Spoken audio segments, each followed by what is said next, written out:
रघुवीर एक टॉवल को अपने शरीर पर लपेटकर अपनी पत्नी गिरजा को आवाज लगाते हुए कहता है, भाग्यवान, अरे ओ भाग्यवान, अरे कहाँ हो? तनिक जरा इधर तो आओ। अरे वो क्या है कि हमरा कच्छा कहीं नहीं मिल रहा है।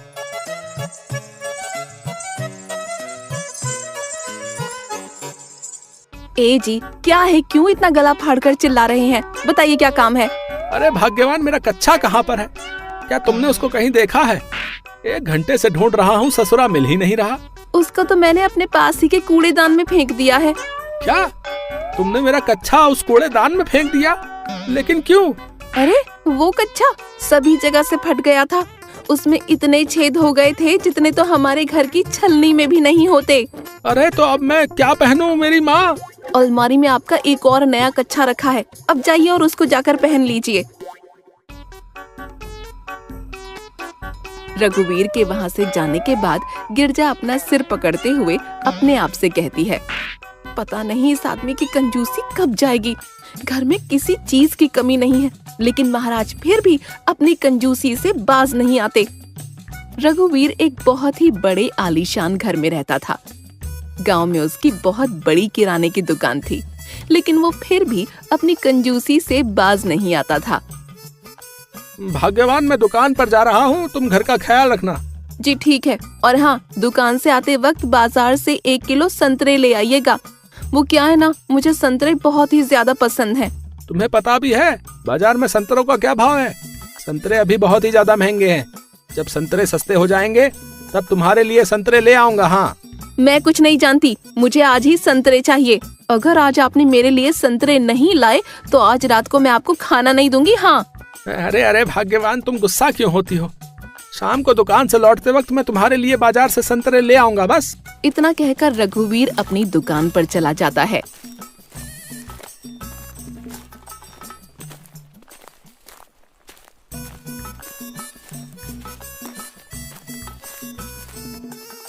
और रघुवीर भाई, कैसे हो? कैसे चल रही है आपकी ये दुकान? बस भाई, सब ऊपर वाले की कृपा है। खैर छोड़ो, तुम बताओ कि क्या चाहिए तुम्हें? भाई मुझे 1 किलो चावल दे दो। वैसे क्या दाम है चावलों का? चावल पूरे 30 रुपए किलो है। बताओ कितने दे दूं? भैया मुझे 1 किलो चावल दे दो। फिर रघुवीर उस व्यक्ति को 1 किलो चावल तोलकर दे देता है और वो व्यक्ति रघुवीर को पैसे देकर वहाँ से जाने लगता है। अरे ओ भाई, रुको रुको, आधे अधूरे पैसे देकर कहाँ भाग रहे हो? तनिक इधर तो आओ। क्या हुआ भाई, तुमने मुझे वापस क्यों बुलाया? मैंने तुम्हें 1 किलो चावल दिए हैं और चावल पूरे 30 रुपए किलो है, और तुमने मुझे केवल 29 रुपए ही दिए हैं। 30 रुपए में 1 रुपया भी कम है। भाई लगता है 1 रुपया कहीं गिर गया है। खैर छोड़ो ना, 1 रुपए की आप जैसे धनी आदमी के सामने क्या औकात है? अब क्या आप मुझसे 1 रुपया भी लेंगे? तुम 1 रुपए की ताकत को नहीं जानते। 1 रुपए की माचिस भी करोड़ों रुपए जला सकती है। अगर तुम्हारे पास 1 रुपया नहीं है तो मैं इन चावलों में से कुछ चावलों को कम कर लेता हूँ। और फिर रघुवीर उस व्यक्ति के चावलों को लेकर उनमें से कुछ चावलों को कम कर लेता है और वापस उस व्यक्ति को दे देता है। अब तुम इन चावलों को ले जा सकते हो। पता नहीं इस रघुवीर की कंजूसी कब जाएगी भैया। 1 रुपए के पीछे ज्ञान तो ऐसे बांट रहा था जैसे कहीं का ज्ञानी बाबा हो। कंजूस कहीं का।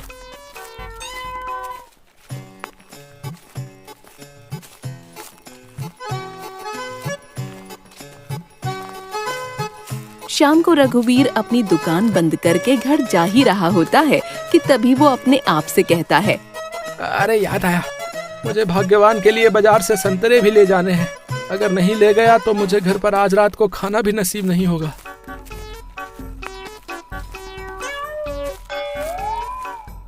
अरे ओ भाई, इन संतरों के क्या दाम है?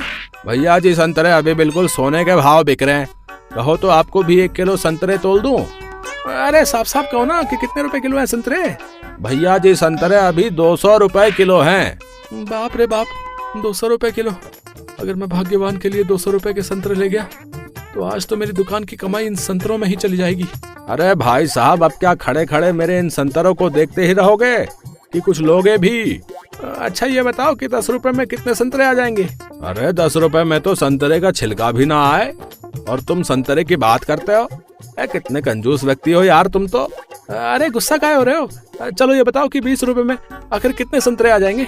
20 रुपए में तुम्हारा केवल जो है 1 संतरा आ जाएगा। ठीक है, मुझे 20 रुपए का 1 संतरा दे दो। कम से कम भाग्यवान ये तो नहीं कहेगी कि संतरे लेकर नहीं आए। और फिर रघुवीर वो संतरा लेकर अपने घर आ जाता है।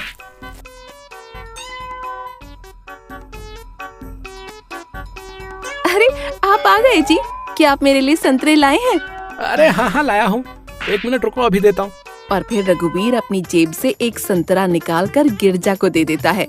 ये क्या, मैंने आपसे 1 किलो संतरे लाने के लिए कहा था और आप केवल 1 संतरा लेकर आए हैं। अरे भाग्यवान, तुम्हें पता भी है कि बाजार में संतरों का क्या भाव है? संतरे पूरे 200 रुपए किलो हैं। बाजार में 1 संतरे की कीमत 20 रुपए है। हाँ। अरे तो क्या हुआ, हमारे पास पैसों की कमी है क्या?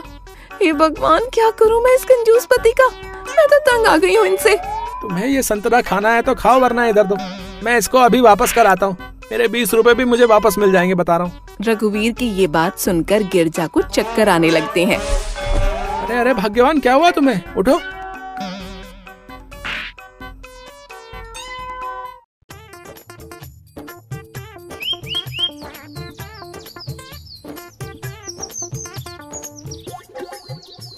अगले दिन एक दूध वाला अपनी साइकिल पर जगह जगह लोगों के घर जाकर दूध बेच रहा होता है। दूध ले लो, गाय का शुद्ध दूध ले लो। अरे किशन दूध वाला आया है, दूध ले लो भैया। अरे भाभी जी दूध ले लो। आज दूध नहीं लेना है क्या? जल्दी से दूध ले जाओ, और मुझे और भी जगह जाना है फिर। ए जी, दूध वाला आया है, जरा आप उससे दूध ले आइए, मैं रसोई में खाना बना रही हूँ। ठीक है भाग्यवान, मैं अभी जाकर दूध लेकर आता हूँ। और फिर रघुवीर एक गिलास लेकर घर के बाहर दूध वाले के पास पहुँच जाता है। अरे भैया जी, आप तो 1 गिलास लेकर आए हैं, इसमें आपका दूध कैसे बनेगा? अरे हमें केवल 1 गिलास ही दूध चाहिए। 1 गिलास दूध से हमारे घर की चाय आराम से बन जाती है। क्या? लेकिन भाभी जी तो हमसे 2 लीटर दूध लेती थी। अरे तुमसे जितना बोला है उतना ही तुम करो, समझे? चलो अब चुपचाप मुझे 1 गिलास दूध दे दो। नाराज काहे होते हो भैया जी? हम अभी तुमको 1 गिलास दूध दे देते हैं। और फिर वो दूध वाला रघुवीर को 1 गिलास दूध देकर वहाँ से चला जाता है। अरे वाह, अब से आपने दूध भी पीना चालू कर दिया। अरे ये तो बड़ी ही अच्छी बात है। अरे ये तुम क्या कह रही हो भाग्यवान? मैं दूध नहीं पीता, ये दूध तो मैं उस दूध वाले से लेकर आया हूँ। तो फिर बाकी का बचा दूध कहाँ पर है? अरे मैंने उस दूध वाले से केवल 1 गिलास ही दूध लिया है, और वैसे भी 1 गिलास दूध में हमारी चाय बन जाती है, तो फिर और पैसे खर्च करने की क्या जरूरत है?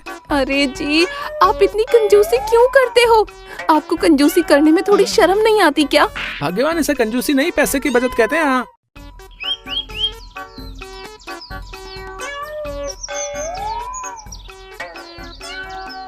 अरे रघुवीर, अरे कहाँ पर हो? जरा इधर तो आओ, मुझे तुमसे कुछ काम है। ए जी, लगता है पिताजी आपको बुला रहे हैं। और तभी रघुवीर जयप्रसाद के पास जाता है। जी जी जी पिताजी, आपने बुलाया, कहिए क्या काम है? बेटा मुझे कुछ पैसे दे दे, मेरे बाल बहुत ज्यादा बढ़ गए हैं, जरा मैं नाई से इन बालों को कटवा कर आता हूँ। अरे अरे पिताजी, इसके लिए नाई के पास जाने की क्या जरूरत है? मैं हूँ ना, मैं आपके बाल काट देता हूँ। क्या सच में? लेकिन तुझे बाल काटना आता तो है ना? हाँ पिताजी, आप निश्चिंत हो जाइए, मैं आपके ऐसे बाल काटूंगा कि आप एकदम हीरो लगोगे, हीरो। हाँ तो ठीक है, अब तू ही मेरे इन बालों को काट दे। और फिर रघुवीर कैंची से अपने पिताजी के बालों को काटने लगता है। अरे बेटा, मैं बालों को कटवा कर जो है एकदम हीरो तो लगूंगा ना? हाँ पिताजी, आपको देखकर आपके सभी साथी आपसे बहुत जलेंगे और आपसे पूछेंगे कि आपने बाल कहाँ से कटवाए। हाँ। जैसे ही रघुवीर जयप्रसाद के बालों को काट रहा होता है कि तभी रघुवीर से गलती से कुछ ज्यादा बाल कट जाते हैं और जयप्रसाद पीछे से टकला हो जाता है। अरे ये मैंने क्या कर दिया? अब पिताजी मुझे छोड़ेंगे नहीं। अगर उनको पता चल गया कि उनका सर पीछे से गंजा हो गया तो वो तो मेरा मार मार कर भरता ही बना देंगे। अरे और कितनी देर लगेगी? कब से तू मेरे बालों को काट रहा है? अभी तक तुझसे मेरे बाल नहीं कटे। वो दोनों आपस में बात कर ही रहे होते हैं कि तभी वहाँ पर गिरजा आ जाती है। जयप्रसाद के बालों को देखकर वो जोर जोर से हंसने लगती है। अरे पिताजी, आपके बालों को क्या हुआ? इनको देखकर तो मेरी हंसी ही बंद नहीं हो रही। अरे क्या हुआ बहू, तू इतना हंस क्यों रही है? और क्या हुआ मेरे बालों को? अब क्या कर दिया इसने? अरे पिताजी, इन्होंने तो आपको पीछे से टकला ही कर दिया। इन्होंने आपके पीछे के सारे बाल उड़ा दिए। क्या? रघुवीर, मैंने तुझसे पहले ही कहा था कि मैं नाई के यहाँ से बाल कटवा कर आता हूँ, लेकिन तूने मेरी एक नहीं सुनी और मुझे हीरो से जीरो बना दिया। रुक, मैं तुझे अभी बताता हूँ। अरे अरे पिताजी, आई मुझे छोड़ दो, मुझसे गलती हो गई। आइंदा मैं ऐसी गलती दोबारा नहीं करूंगा।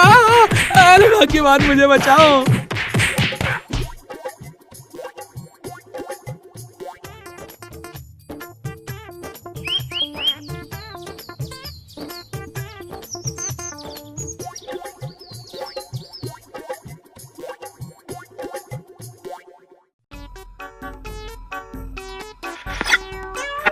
अरे इस टीवी को क्या हुआ?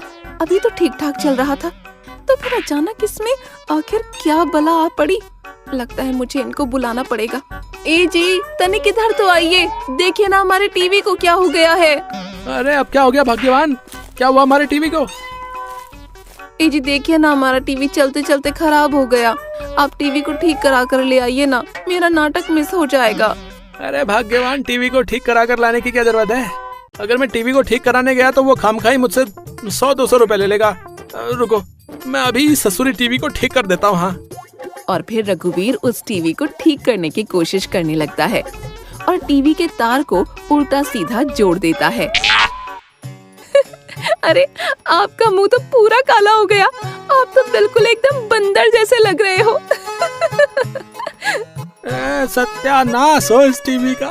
आज से इस घर में कोई भी टीवी नहीं देखेगा। हाँ। ऐसे ही कुछ दिन बीत जाते हैं। रघुवीर की कंजूसी दिन पर दिन बढ़ती चली जा रही थी। अरे भाग्यवान, देखो आज बारिश कितनी तेज हो रही है। तुम एक काम करो ना, गर्मा गर्म चाय पकौड़े बना लाओ, क्योंकि बारिश में पकौड़े खाने का तो मजा ही कुछ और है। पकौड़े बनाने के लिए ना घर में बेसन खत्म हो चुका है, अब मैं पकौड़े कैसे बनाऊं? अरे बेसन खत्म हो गया तो कम से कम 1 कप चाय बना दो। चाय पीकर ही थोड़ा आनंद आ जाएगा। कह तो ऐसे रहे हो जैसे आपने किशन दूध वाले से 5-6 लीटर दूध लिया हो। घर में चाय बनाने के लिए बिल्कुल भी दूध नहीं है। वो दोनों आपस में बात कर ही रहे होते हैं कि तभी उनके घर की छत से पानी टपकने लगता है। लो, अब बस यही देखना बाकी था। मैंने आपसे कितनी बार कहा कि आप घर की मरम्मत करवा लीजिए, लेकिन आपकी समझ में आता कहाँ है। मेरी कोई बात समझ नहीं आती। देखिए ना उस छत को, कितना पानी टपक रहा है। अरे भाग्यवान, अभी घर की मरम्मत करवाने की कोई जरूरत नहीं है। मरम्मत करवाने में बहुत खर्चा हो जाएगा। तुम एक काम करो, जहाँ पानी टपक रहा है उसके नीचे किसी बर्तन को रख दो। भगवान न करे अगर किसी दिन हमारे ऊपर ये छत गिर पड़ी तो फिर हमारा क्या होगा? तुम भी ना भाग्यवान, खामखाई डरती रहती हो। अरे ऐसा कुछ भी नहीं होगा, तुम बिल्कुल भी चिंता मत करो। अगले दिन गिरजा रसोई में खाना बनाने के लिए जा रही होती है कि तभी उसके सर पर छत का एक टुकड़ा गिर जाता है। हाय राम, मर गई रे। ए जी, जल्दी इधर आइए।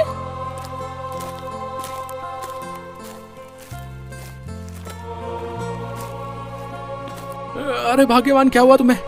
अरे नालायक, तुझे दिख नहीं रहा है? बहू के सिर के ऊपर छत गिर गई है। अरे भाग्यवान, तुम्हारे सिर से तो बहुत ही तेज खून बह रहा है। पिताजी, हमें जल्दी ही इसको अस्पताल ले जाना होगा। फिर रघुवीर और जयप्रसाद गिरजा को जल्दी से पास ही के अस्पताल में ले जाते हैं। डॉक्टर साहब, मेरी पत्नी को बचा लीजिए, मैं उसके बिना एक पल भी नहीं रह सकता। देखिए, आपकी पत्नी की हालत बहुत ही ज्यादा गंभीर है। उनके सिर में बहुत ही गहरी चोटें आई हैं। हमें उनका ऑपरेशन करना होगा। डॉक्टर साहब, आपको जो भी करना है आप कीजिए, लेकिन मेरी पत्नी को बचा लीजिए प्लीज। आप अस्पताल में 2 लाख रुपए जमा कर दीजिए, तब तक हम आपकी पत्नी का ऑपरेशन करते हैं। और फिर रघुवीर जल्द ही अस्पताल में 2 लाख रुपए जमा करा देता है और डॉक्टर उसकी पत्नी का ऑपरेशन करने लगते हैं। आज मेरी कंजूसी के कारण मेरी पत्नी की यह हालत है। हे भगवान, मेरी पत्नी को बचा लो। अब से मैं कभी भी कंजूसी नहीं करूंगा। देखिए, अब आपकी पत्नी खतरे से बाहर है, लेकिन अभी उनको आराम की सख्त जरूरत है। आप अभी उन्हें थोड़ा आराम करने दीजिए। हे भगवान, तेरा लाख लाख शुक्र है। मैं तेरा ये उपकार जिंदगी भर नहीं भूलूंगा। कुछ दिन बाद गिरजा एकदम ठीक हो जाती है और रघुवीर गिरजा को वापस अपने घर ले आता है। भाग्यवान, मुझे माफ कर दो। मेरी कंजूसी के कारण तुमने कितना दुख सहा। अब से मैं कभी भी कंजूसी नहीं करूंगा। ए जी, आप मुझसे माफी मांगे, ये मुझे बिल्कुल अच्छा नहीं लगता। वो दोनों आपस में बात कर ही रहे होते हैं कि तभी वहाँ पर जय प्रसाद आ जाता है। अरे रघुवीर, जरा मुझे 50 रुपए तो देना, मुझे थोड़ा सा काम है। लेकिन किस लिए पिताजी?